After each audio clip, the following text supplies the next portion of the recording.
The Danish realm once stretched far beyond the modest borders of modern Denmark, encompassing vast territories across northern Europe, the North Atlantic, and even tropical colonies in the Caribbean, Africa, and Asia.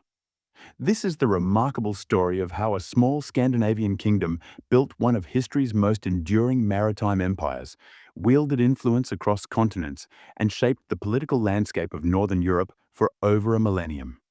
The Viking foundations. Denmark's imperial ambitions emerged during the Viking Age, when Danish warriors and traders burst onto the European stage with unprecedented force.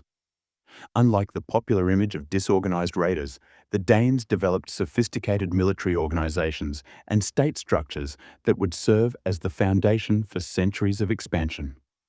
Under legendary kings like Gorm the Old and his son Harald Bluetooth, Denmark transformed from a collection of rival chieftains into a unified kingdom capable of projecting power across the seas.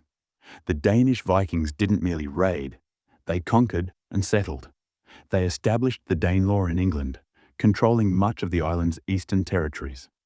Danish kings like Sweyn Forkbeard and his son Nut the Great went further, creating the North Sea Empire that united Denmark, Norway, and England under a single crown. This early medieval superpower demonstrated Denmark's capacity for maritime dominance and administrative sophistication that would characterize its later imperial ventures. The Kalmar Union era. Perhaps Denmark's greatest imperial achievement came with the establishment of the Kalmar Union in 1397. Under the remarkable Queen Margaret I, Denmark achieved what seemed impossible: the peaceful unification of Denmark, Norway, and Sweden under Danish leadership. This personal union created the largest European state of its time, controlling the entire Scandinavian peninsula, Iceland, Greenland, the Faroe Islands, and parts of Finland. The Kalmar Union represented Danish power at its zenith. From Copenhagen, Danish monarchs ruled territories stretching from Greenland's icy shores to the forests of Finland. The Union controlled crucial trade routes through the Baltic Sea and the strategic passages between the North Sea and the Baltic, making Denmark the gatekeeper of northern European commerce.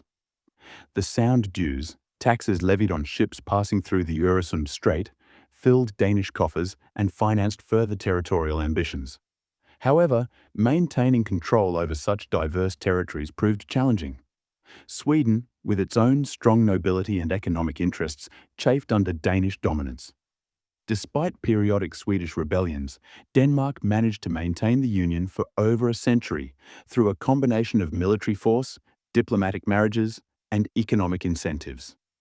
The dual monarchy and Baltic dominance.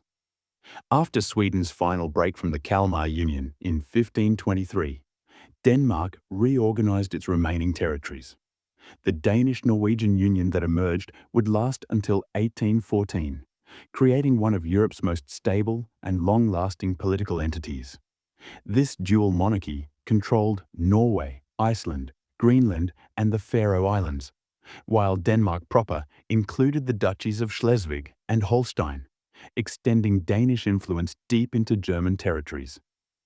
During this period, Denmark remained a major Baltic power, competing with Sweden for regional supremacy.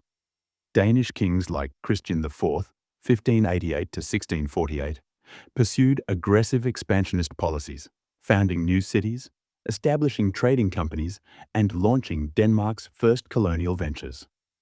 The Danish East India Company and West India Company were established, marking Denmark's entry into the global colonial race. The colonial empire.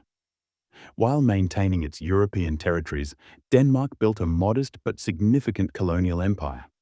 Danish merchants and adventurers established trading posts and colonies across 4 continents.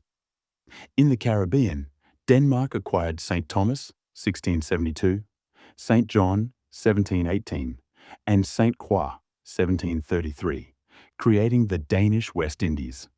These sugar-producing islands generated enormous wealth through the brutal plantation system and slave trade, contributing significantly to Denmark's economy for over 2 centuries. In Africa, Denmark established forts along the Gold Coast, present-day Ghana, including the infamous Fort Christiansborg. These fortifications served as centers for the triangular trade, shipping enslaved Africans to Danish Caribbean plantations. Denmark also briefly controlled trading posts in India, including Tranquebar, Tharangambadi, and Serampore, giving it a foothold in the lucrative Asian trade. Even more remarkably, Denmark claimed vast Arctic territories. Danish expeditions to Greenland re-established contact with Norse settlements and eventually brought the massive island under Copenhagen's control. The Faroe Islands and Iceland continued as integral parts of the Danish realm.